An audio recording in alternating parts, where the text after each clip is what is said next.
नमस्कार, मैं हूं पुण्य प्रसून वाजपेयी। दस्तक में आपका स्वागत है। मोदी सरकार लगता है इस दौर में हाँफ रही है।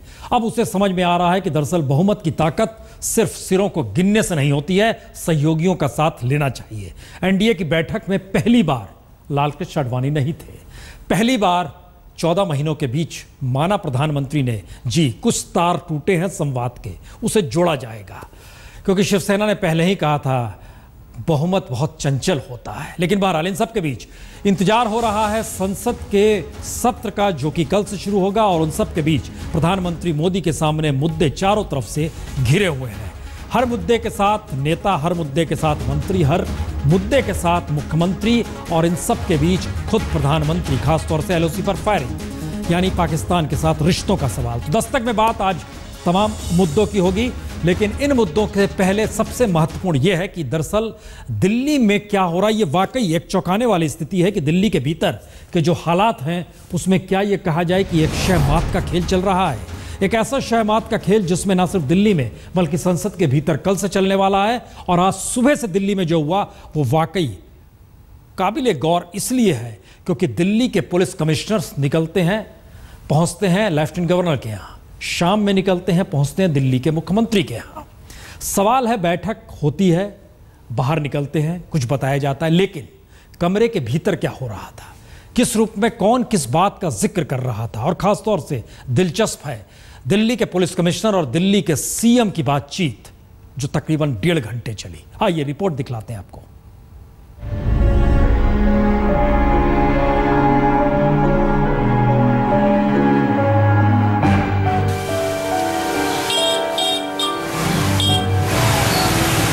जिसकी हत्या हुई, जिसकी हत्या से दिल्ली के दिल में दर्द उभरा और सियासत में शिकन, वही हत्या आज 2 मुलाकातों में काफूर हो गई। सुबह 11 बजे से 11:30 बजे तक दिल्ली के पुलिस कमिश्नर एलजी से मिले और शाम 4 बजे से 5:30 बजे तक दिल्ली के सीएम केजरीवाल से मिले। एलजी से मुलाकात में केजरीवाल से मुलाकात करने जाने का जिक्र था। दिल्ली पुलिस को लेकर केजरीवाल के रवैये का जिक्र था। कैसे मिलना है, क्या कहना चाहिए, इस बात का जिक्र था। और शाम की मुलाकात में जो 1.5 घंटे चली उसमें तो मीनाक्षी की हत्या से कहीं ज्यादा हत्या के लिए मीनाक्षी के उकसाने का जिक्र था। गजब का सच है ये। जरा दिल्ली के पुलिस कमिश्नर और दिल्ली के सीएम के बीच बातचीत का मजमून खुद देख लें। दिल्ली के पुलिस कमिश्नर दिल्ली के सीएम के दफ्तर में पहुंचते ही केजरीवाल की तारीफ करते हुए कहते हैं, आपने अच्छा किया जो 5 लाख का मुआवजा दे दिया। आप कहें तो मेरे पास इसी तरह के 500 मामलों की लिस्ट है, आप उन्हें भी इसी तरीके से 5-5 लाख रुपए दे दें। सीएम का जवाब था, लिस्ट मुझे नहीं, ये लिस्ट केंद्र सरकार को दे दें, मैं खुद उनसे मिलूंगा और सभी को मुआवजा दिलवाऊंगा। कमिश्नर का जवाब था, प्रधानमंत्री के पास इन छोटी छोटी बातों के लिए कहां वक्त है। वैसे एक बात बताऊं, लड़की ने ही लड़के को प्रवोक किया था, थूका था। तो दिल्ली के सीएम बोल पड़े, क्या लड़के को हत्या करने का अधिकार इससे मिल गया। कमिश्नर साहब का जवाब था, कानून के भीतर तो नहीं लेकिन कानून के बाहर के हालात का अध्ययन जरूर करना चाहिए। देखिए, मैं आपको एक चश्मदीद का वीडियो दिखाता हूं, वो क्या कह रहा है। इस पर सीएम कहते हैं, मैं तो मीनाक्षी के घर गया था और जिस गली में वो रहती है, गली में हर कोई कह रहा था उसने हत्या होते हुए देखा। 34 बार जिस लड़की को चाकू से गोदा गया, जो लड़की चाकू की मार से घायल गली में भागते हुए एक घर में शरण लेती है, वहां की महिला भी कह रही थी उसने देखा था। लेकिन पुलिस की जांच तो उस चौखट तक भी नहीं पहुंच पाई और आप एक चश्मदीद का वीडियो मुझे दिखा रहे हैं। नहीं, हमने हत्या करने वाले को तुरंत पकड़ा, लेकिन आपने तो उससे पूछताछ करने के लिए रिमांड पर भी नहीं लिया, सीधे न्यायिक हिरासत में भेज दिया। जबकि 2013 में भी लड़की ने शिकायत की थी। इस पर कमिश्नर साहब ने कहा वो झगड़े की शिकायत थी। इस पर सीएम बोल पड़े, मेरे पास उस शिकायत की कॉपी है, कहूं तो आपको दिखाऊं। उसमें साफ लिखा है, कपड़े फाड़े गए, गिरेबां में हाथ डाला गया। इस पर कमिश्नर का जवाब था, लेकिन उसके बाद से फिर कोई शिकायत नहीं आई और ये शिकायत तो 2 बरस पुरानी है।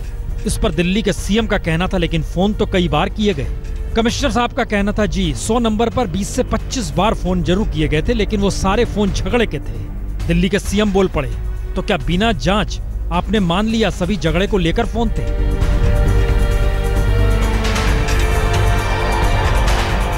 जबकि मुझे तो मीनाक्षी के पिता ने कहा कि पुलिस ने सुना ही नहीं, हमने लिखित शिकायत इसलिए बंद कर दी, फोन करते थे कोई सुनता नहीं था। और इसके बाद दिल्ली के सीएम ने दिल्ली के पुलिस कमिश्नर से पुलिस थानों को दुरुस्त करने के लिए थानों में सीसीटीवी लगाने का जिक्र कर दिया। तो इस पर दिल्ली के पुलिस कमिश्नर ने तुरंत कहा, आप चाहें तो लगवा दें, लेकिन उसका फीड सिर्फ पुलिस के पास आएगा और वो कहां पर लगना है थाने में, यह भी हम तय करेंगे। इस पर दिल्ली के सीएम ने कहा, थानों में लगे सीसीटीवी का फीड तो सीधे नेट पर डाल देना चाहिए। इस पर कमिश्नर ने कहा, तो क्या पुलिस वाले चोर हैं? इस पर दिल्ली के सीएम ने कहा, सवाल चोर का नहीं है, सवाल यह है कि लोगों को जानकारी होनी चाहिए कि थानों के भीतर क्या हो रहा है। नहीं, वो आप ठीक कह रहे हैं, लेकिन फीड तो पुलिस के पास ही आना चाहिए। मुश्किल ये नहीं है कि ये बातचीत 1.5 घंटे की, मुश्किल है कई और सवाल थे। मसलन हम उस बातचीत को सुनाए जिसमें बाहर निकलकर क्या कहा जा रहा था, उससे पहले कुछ और सवाल जो कमरे के भीतर कहे गए। उसमें से एक सवाल यह भी था कि दिल्ली के सीएम ने कहा कि मीनाक्षी जैसी कितनी शिकायत आप तक पहुंची है, उसकी जानकारी दे दीजिए, चलिए आप यही बता दीजिए। दिल्ली के पुलिस कमिश्नर ने कहा, मैं आपको नहीं बता सकता हूं क्योंकि आप मेरे बॉस नहीं हैं। दिल्ली के मुख्यमंत्री ने पूछा, ऐसी कितनी एफआईआर है जिस पर आपने कार्रवाई नहीं की और वो 2 साल पुरानी होगी, उसकी जानकारी दीजिए। आपको नहीं बता सकता क्योंकि आप मेरे बॉस नहीं हैं, दिल्ली के पुलिस कमिश्नर ने कहा। कितने इंस्पेक्टर हैं दिल्ली में, ये तो बता दीजिए। जी 1,500 इंस्पेक्टर है अरविंद जी, ये संबोधन था उनका।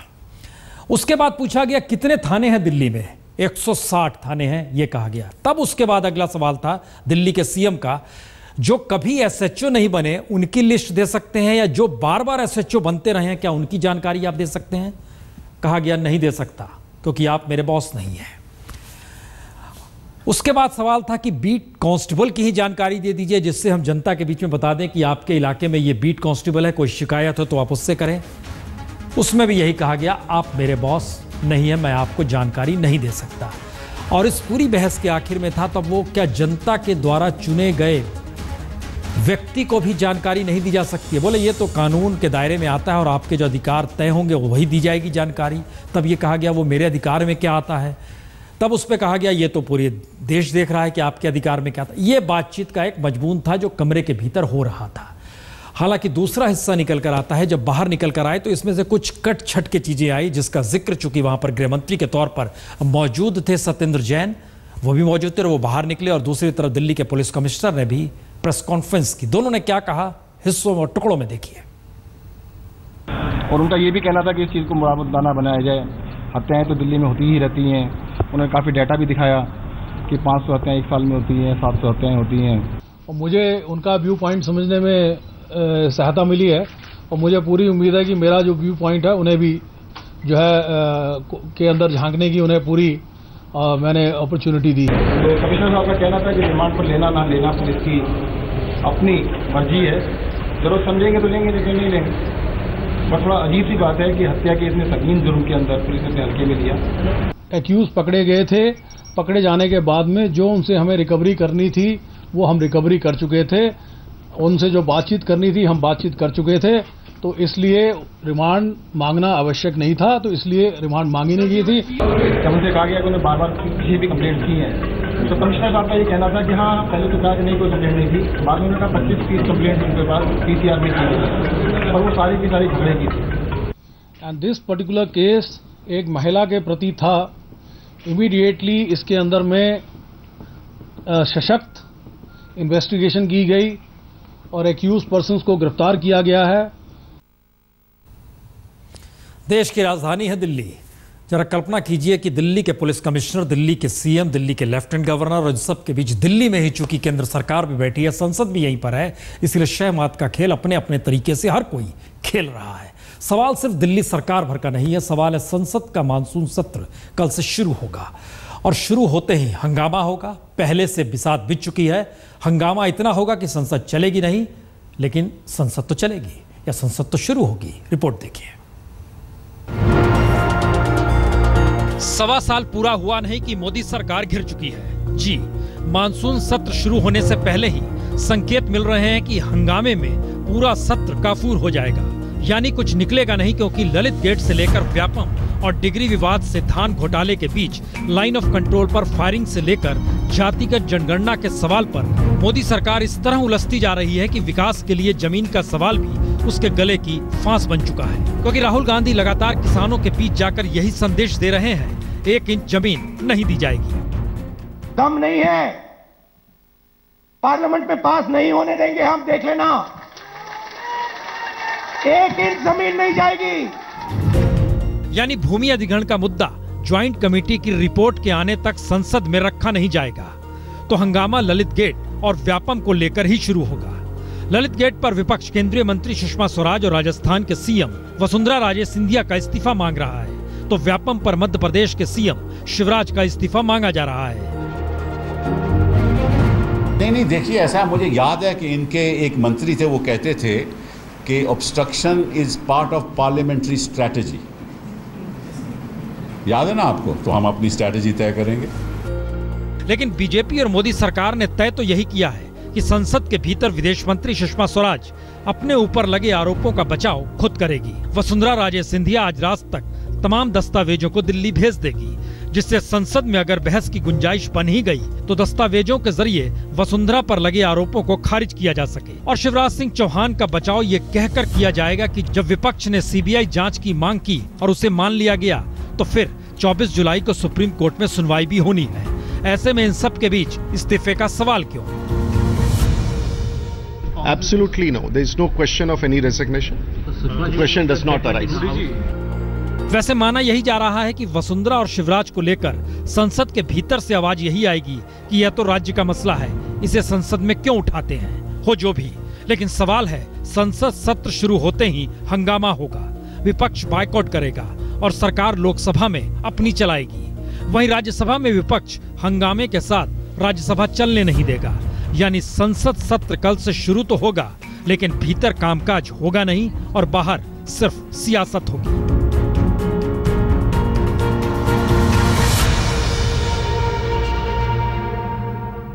दोनों तरफ से तेवर और तलखी किस रूप में है, जरा यह सुन लीजिए, इसके बाद अंदाज लगाइए कि संसद चलेगी या नहीं चलेगी। सरकार सभी विषयों के बारे में चर्चा करने के लिए तैयार है। हर बिल जो पारित होगा वो मेरिट पे पारित होगा। मेरिट बहुत जरूरी। 1 साल में हमारा सरकार के ऊपर एक भी कोई आरोप, ऐसा कोई भ्रष्टाचार का आरोप कोई न कर पाया।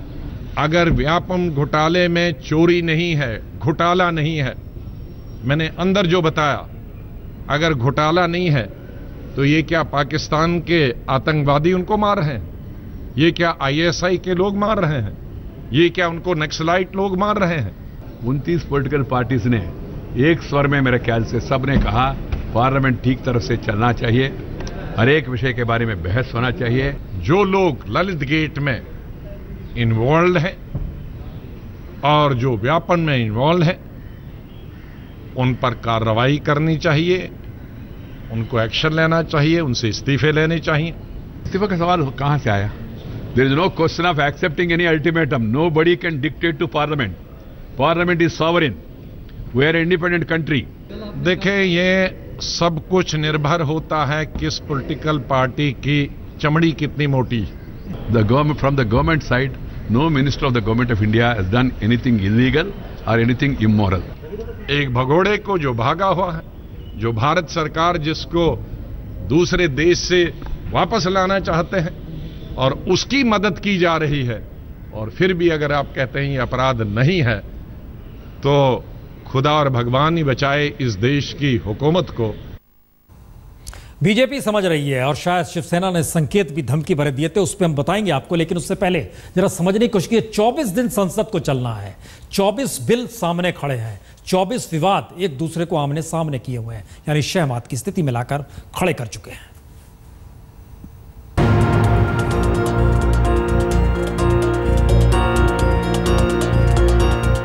ताकत के साथ सत्ता में आए नरेंद्र मोदी के सामने कमजोर कांग्रेस के नायक राहुल गांधी जिस तरह ताकत से मोदी सरकार को ही घेर रहे हैं, उसने पहली बार ये सवाल तो खड़ा कर ही दिया है कि अगर संसद का काम कानून बनाने की दिशा में बढ़ना है तो फिर लोकसभा की ताकत को आखिरकार राज्यसभा पेंडिंग हालात में लाकर खड़ा कर ही देगी। और असर इसी का है कि कोई भी कह सकता है जब पहले से राज्यसभा में 6 बिल पेंडिंग पड़े हैं तो और 24 बिल कतार में हैं, तो जीएसटी हो या लोकपाल और लोकायुक्त से लेकर वनीकरण कोष, बेनामी लेन देन निषेध सरीके बिल या फिर जलमार्ग या रेलमार्ग का बिल, होगा कुछ नहीं, कोई निर्णय नहीं होगा।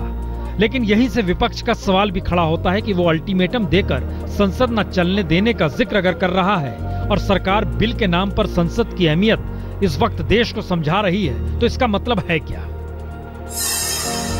क्या संसद इस सियासी बिसात पर प्यादा बन चुका है? क्या संसद को राजधर्म और अधर्म के बीच लाकर सत्ता और विपक्ष ने खड़ा कर दिया है? क्या वाकई सरकार का पक्ष दागदार है और विपक्ष इस बार चूकना नहीं चाहता? या फिर क्या विपक्ष के पास सिवाय संसद ठप करने के अलावे कोई दूसरा सियासत का रास्ता बचता नहीं है? इन ऑल हम कह सकते हैं it was a good meeting और सभी ने सहयोग का आश्वासन तो दिया। दरअसल ये सारे तर्क तो गढ़े जा सकते हैं, लेकिन सच यही है कि पहली बार विपक्ष को लग रहा है कि जब बीजेपी के सहयोगी और आरएसएस के संगठन तक सरकार की नीतियों को लेकर सवाल खड़े कर रहे हैं, तो फिर अब सीधी चोट करने का वक्त आ गया है। वहीं सरकार की तरफ से यह साफ लग रहा है कि अपनी सत्ता की ताकत को कमजोर होते हुए वो न देखना चाहती है न दिखाना चाहती है, और ऐसे में अगर एक भी पत्ता उसने खींच लिया तो फिर सारे पत्ते डढ़ा के गिर सकते हैं, क्योंकि कतार वाकई लंबी है। इंतजार करना होगा, क्योंकि कल से संसद सत्र शुरू हो रहा है। 24 दिनों का सत्र और 24 दिन और 24 बिल कतार में। तलखी किस रूप में आ चुकी है, जरा सुनिए। मैंने गरीबी देखी है और इसलिए गरीब के हाल को समझने के लिए मुझे कैमरामैन को लेकर के जाने की जरूरत नहीं पड़ती है। वो कैमरा लेके नहीं जाते और खुद कहाँ जाते हैं? अमेरिका में गरीबी देखने जाते हैं। मैं पूछना चाहता हूँ, ऑस्ट्रेलिया में गरीबी देखना चाहते हैं। सीधी चोट हो रही है और इन सब के बीच शिवसेना ने आज धमकी भरे संकेत सुबह दिए और एनडीए की बैठक के बाद निकलकर कहा प्रधानमंत्री मान रहे हैं कि संवाद टूटा है, बनाया जाएगा। सुनिए संजय राउत क्या कहते हैं। 1 साल के बाद हम बार बार मांग करते रहे हैं प्यार से कि एनडीए की मीटिंग बुलाइए, बहुत ज़रूरी है। जिस तरह से माहौल बदल रहा है, मौसम बदल रहा है, क्योंकि बहुमत जो है हमारे डेमोक्रेसी में बहुत चंचल है बहुमत। आज बहुमत एकल नहीं है, चुनाव आने वाले हैं। आज लगता है कि ज़रूरत नहीं है हम किसी की, अकाली दल की या शिवसेना के और किसी की, लेकिन देखिए कल क्या होगा कोई नहीं बता सकता। लेकिन आज हम खुश हैं कि आज से ये सिलसिला वापस शुरू हुआ है एनडीए की बैठकों का। आज प्रधानमंत्री के निवास स्थान पर बैठक हुई, खुद प्रधानमंत्री जी थे। कि प्रधानमंत्री जी भी बहुत अच्छे मूड में थे, आनंदित थे, उत्साही थे, और ये बात मान ली कि संवाद जो टूट गया था वो वापस शुरू होना चाहिए। और इस प्रकार की जो एनडीए की बैठकें हैं वो आगे भी होनी चाहिए और प्रधानमंत्री भी खुद समय निकालकर उस बैठक में शामिल होंगे। शिवसेना के भीतर खटास तो है। स्नेहलता अंबेडकर मेयर हैं मुंबई में शिवसेना की, कहती हैं मोदी के कामकाज हिटलर सरीके हैं। इस बात का जिक्र किया। लेकिन आइए ये दृश्य देखिए। ये महाकाल की नगरी का दृश्य है जो कि बाढ़ से सराबोर है, और महाकाल की नगरी में वहां पर भक्त भी फंसे हुए हैं और आम जन भी, और इन सब के बीच स्थिति भयावह होती चली जा रही है।